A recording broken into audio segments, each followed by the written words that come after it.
ትግራይ ክልል ወደ ለየለት እርስ በርስ ጦርነት ውስጥ ገብቷል። የፕሪቶሪያው ሰላም ስምምነት በይፋ ተቀዷል። የኤርትራ ወታደሮችም ወደ ክልሉ ዘልቀው ገብተዋል ነው የተባለው። በአዲግራት ከተማ ብዙ ቁጥር ያላቸው የሻዕቢያ ወታደሮች ታይተዋል። ደብረ ጽዮን ዘመነ ካሴና የኦነግ ሸኔ አመራሮች በሱዳን የስምሪት ስልጠና ወስደዋል። አሰልጣኙ የኤርትራ ወታደራዊ አዛዥ ናቸው። መጽሔታችን በስፋት ተዳስሰዋለች። ዛሬ በእንግድነት ወደ ቤታችን ጎራ ያላችሁ ቤተሰቦቻችን እንኳን ደህና መጣችሁ ብለናል። ሰብስክራይብ በማድረግ የደወል ምልክቷን በማብራት የቤቱ አባል ትሆኑ ዘንድ በአክብሮት እንጠይቃለን። ጥበብ ሚዲያ በጋዜጠኞች የተመሰረተ ተአማኒና ሚዛናዊ መረጃዎችን የሚያደርሳችሁ ሚዲያ ነው።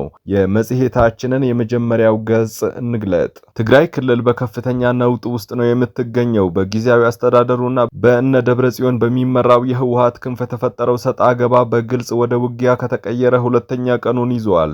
የእነ ደብረ ጽዮን ቡድን በጊዜያዊ አስተዳደሩ መፈንቅለ መንግስት እያደረገ ይገኛል። አዲግራት ከተማን ሙሉ በሙሉ የተቆጣጠረ ሲሆን በእነ ደብረ ጽዮን የሚመራው ራሱን ቲዲኤፍ ብሎ የሚጠራው ኃይል መቀለ ከተማን በተለያዩ አቅጣጫዎች ከቦ ከአለቆቹ የሚሰጠውን ትዕዛዝ እየጠበቀ ይገኛል። አቶ ደብረ ጽዮን ጊዜያዊ አስተዳደሩን ብሔራዊ ክህደት ፈጽሟል በማለት በአዲስ ሁኔታ እንዲደራጅ ወስነናል ብለዋል። በሺዎች የሚቆጠሩ የትግራይ ተወላጆች አውዳሚ ጦርነት ይፈጠራል በሚል ፍራቻ ክልሉን ጥለው እየተሰደዱ ነው። መቀለን ጨምሮ በከተሞች የባንክ አገልግሎት በአብዛኛው ተቋርጧል። ባንኮቹ በጸጥታ ስጋት አገልግሎት ከማቋረጣቸው ባሻገር ከፌዴራል ወደ ክልሉ የሚገባ ጥሬ ገንዘብ ስለቆመ የጥሬ ገንዘብ እጥረት አጋጥሟቸዋል። የኢትዮጵያ አየር መንገድም ወደ መቀለና አክሱም የሚያደርገውን በረራም አቋርጧል። የእነ ደብረ ጽዮን ቡድን በክልሉ የተለያዩ ቦታዎች በከፈቱት ጥቃት ብዙ ወጣቶች የተገደሉ መሆናቸውንም ለማወቅ ችለናል። በጊዜያዊ አስተዳደሩ ውስጥ በአመራርነት ሲያገለግሉ የነበሩ አመራሮች በእነ ደብረ ጽዮን ታግተው ተወስደዋል። በክልሉ በተፈጠረ ጦርነት ተመሰረተ ያሉት ቲዲኤፍ የተባለው ታጣቂ ኃይል ዋና አዛዥ የእነ ደብረ ጽዮንን ስርዓት ወደ መንበረ ስልጣን ለመመለስ ወስነዋል ነው የተባለው። በአብዛኛው ህዝብ ዘንድ ድጋፍ አለው የተባለው ጊዜያዊ አስተዳደሩን ደግፈው ሰላማዊ ሰልፍ ባደረጉ ወጣቶች ላይ የእነ ደብረ ጽዮን ቡድን ያለ ርህራሄ ተኩሶባቸዋል። ህወሓት በሰሜን ትግራይ የኤርትራን ወታደሮችን ጋብዞ አስገብተዋል እየተባለ ነው። በአዲግራት ከተማ የደብረ ጽዮን ቡድን መፈንቅለ መንግስት ሲያደርግ ከፍተኛ ቁጥር ያላቸው የኤርትራ ወታደሮች ድጋፍ ማድረጋቸውን ከውስጥ ምንጮች ያገኘናቸው ተአማኒ መረጃዎች ያስረዳሉ። ይህ ሂደት አደገኛ ውጤት ሊያስከትል ይችላል ነው የተባለው። ቀጠናውን ወደ ለየለት ትርምስ ውስጥ ሊያስገባ የሚችል ጦርነት በኢትዮጵያና በኤርትራ መካከል ሊፈጥር ይችላል ነው የተባለው። በትግራይ ክልል የሚንቀሳቀሱ የፖለቲካ ፓርቲዎች ጉዳዩን በጽኑ ኮንነውታል። ፓርቲዎቹ ኤርትራ ጣልቃ ገብነትንና የአካባቢውን ሰላምና መረጋጋት የሚጻረሩ የውጭ አካላት ሚና ለመክታት አፋጣኝ እርምጃ መወሰድ አለበት ብለዋል። ፓርቲዎቹ በጦር በመታገዝ የሚደረግ የስልጣን ነጠቃ ይቁም ሲሉም አቋማቸውን በግልጽ ገልጸዋል። የትግራይ ነጻነት ፓርቲ ባይቶናና አረነት ትግራይ በጋራ ባወጡት መግለጫ የህወሓት ካድሬዎችና ጄኔራሎች አጋሮቻቸው በህገ ወጥ መንገድ ስልጣን ለመንጠቅ እየሞከሩ ባሉበት ወቅት የክልሉን ሰላምና መረጋጋት ወደ ቀውስ ውስጥ ከተውታል ብለዋል።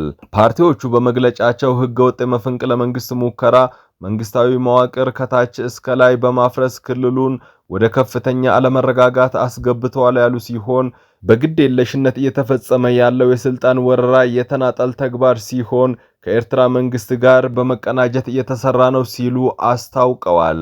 በዚህም መሰረት ዓለም አቀፉ አካላት ሁሉም የፕሪቶሪያ ስምምነት ተዋናዮች በአስቸኳይ ጣልቃ እንዲገቡ እንጠይቃለን ያሉ ሲሆን ተጨማሪ ትርምስ ለመከላከልና አስከፊ ክልላዊ ቀውስ ለመከላከል ሲባል የህግ በላይነት መከበር አለበት ሲሉ ተደምጠዋል። በመጨረሻም የኤርትራ ጣልቃ ገብነትና አካባቢውን ሰላምና መረጋጋት የሚጻረሩ የውጭ አካላት ሚና ለመክታት አፋጣኝ እርምጃ መውሰድ ያስፈልጋል ብለዋል። የትግራይ ጊዜያዊ አስተዳደር በፊናው የፌዴራል መንግስት ጣልቃ እንዲገባ ጠይቀዋል። የትግራይ ጊዜያዊ አስተዳደር በትግራይ ክልል ስላለው ወቅታዊ ሁኔታ መግለጫ አውጥቷል።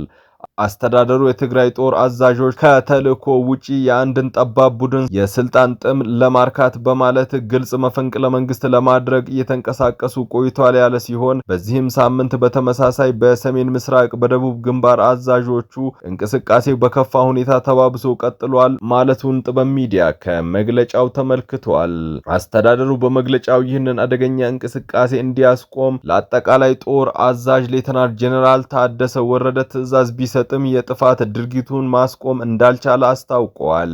የጥፋት ድርጊቶቹ ተባብሰው በቀጠሉበት በአሁኑ ሰዓት በሲቪሎች ላይ ያነጣጠረ ጥቃት እየተፈጸመ መሆኑንና ከላይ እስከ ታች ያለውን የመንግስት መዋቅር የማፍረስ እንቅስቃሴዎች ቀጥሏል ማለቱን አስታውቋል። ጊዜያዊ አስተዳደሩ በመግለጫው የትግራይ ጦር የበላይ አዛዥ ኋላ ቀሩን ቡድን ፍላጎት ለማሟላት ሲሉ መንግስት እንዲፈርስ እንዲሁም የፕሪቶሪያ ስምምነት በይፋ እንዲጣስ በማድረግ የትግራይ ህዝብ ዳግም ወደ ጦርነት እያስገቡት ነው ብለዋል። አስተዳደሩ በመጨረሻም የፌዴራል መንግስት በትግራይ የጸጥታ ኃይል ስም የሚንቀሳቀሱ አዛዦች አንድም ኋላ ቀርና ወንጀለኛ ቡድን ተላላኪ እንጂ የትግራይ ህዝብና ጊዜያዊ አስተዳደሩን እንደማይወክሉ በመረዳት አስፈላጊውን እርዳታ ማድረግ አለበት ብለዋል። ከዚህም ባሻገር የፕሪቶሪያው ስምምነት በይፋ ሲፈርስና የትግራይ ህዝብ ዳግም ወደ እልቂት ሲገባ ዝም ብሎ ሊመለከት አይገባም ሲል የትግራይ ጊዜያዊ አስተዳደር ባወጣው መግለጫ አመላክተዋል። በእነ ደብረጽዮን የሚመራው ኃይል በበኩሉ የፕሪቶሪያው ስምምነት አልጣስኩም ብለዋል።